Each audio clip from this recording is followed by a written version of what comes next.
So I'm finished making this little accordion journal that I made using Amazon packaging.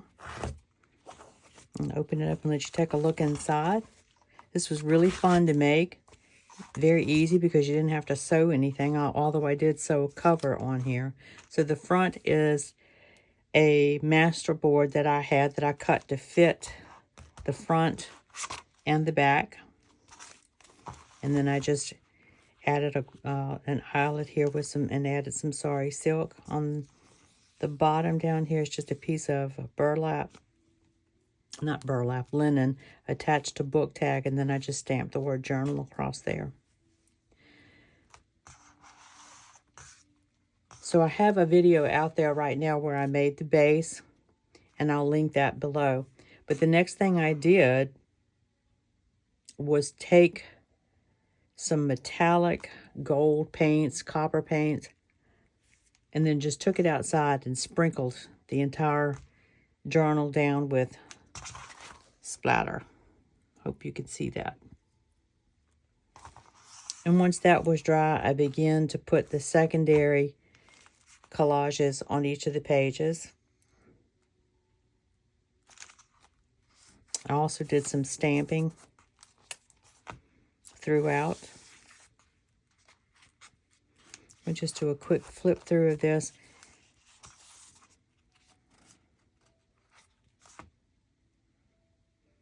And I just used scraps and vintage ephemera that I had, some stickers, some washi tapes, did some stamping.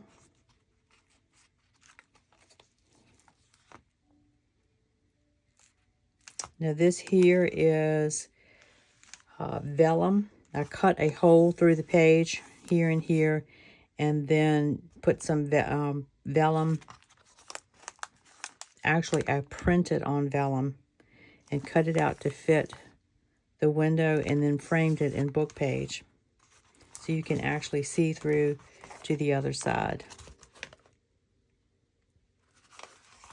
Okay, same thing here. You can see what's behind that. I think that's really cool.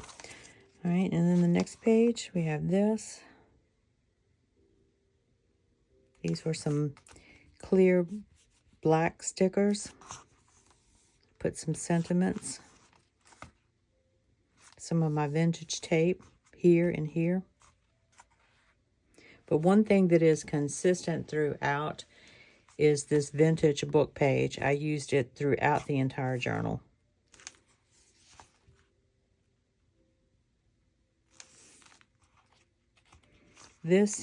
These butterflies are from Artie Mays' July freebie. They're so pretty. And then I added some bling to the front, cheesecloth behind it, and lace, and another little blingy.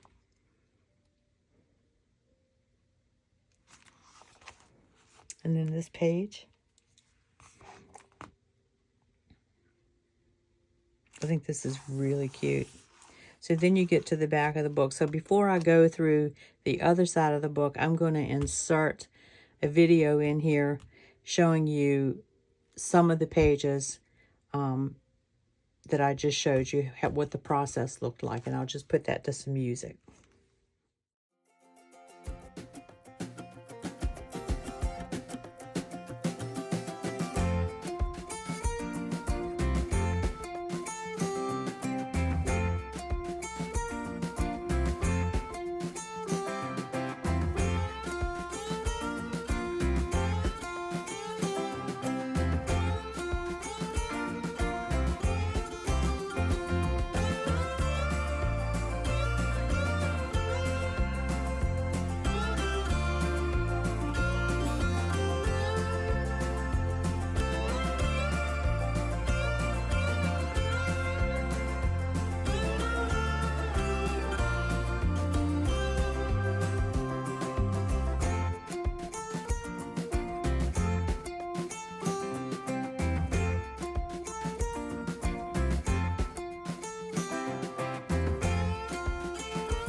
part of the video was helpful. So now we're going to go through the other side.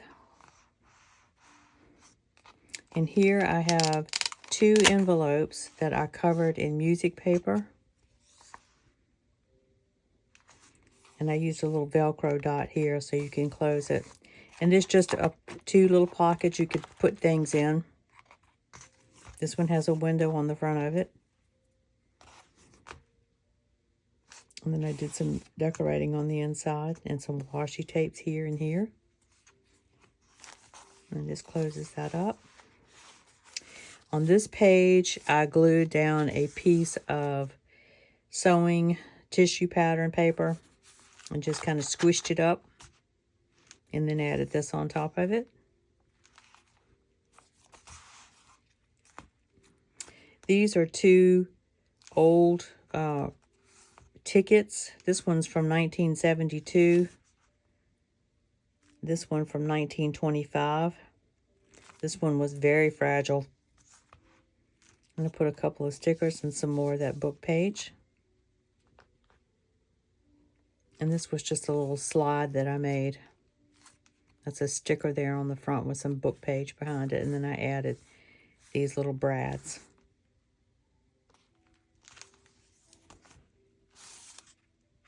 And there's this page.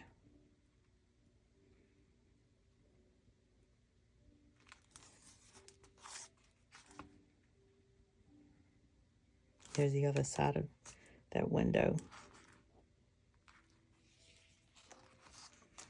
And then these are tags. The insides can pull out on both of these. But they're tucks, so they're only glued down on 2 sides, so you can tuck something in there if you want it to. And then this page, some more butterfly stickers with some bling. And then I did some stenciling and some stamping on these 2 pages with kind of a pinky theme. And then there's the back. So everything that went into this journal was scraps that I had, stickers that I had. I didn't buy anything new for this. It was all stuff from my stash. And I'm used to making things with kits or just having a more organized approach to making a journal. So this was kind of freeing for me. And I really enjoyed making it. And it's so, so easy to make. So I hope you guys enjoyed that. Like I said, I'll link the first part of this journal making at the bottom below in the comment section. And if you liked the video, please give me a thumbs up and consider subscribing to my channel. And I'll see you in the next video. Have a blessed day. Bye.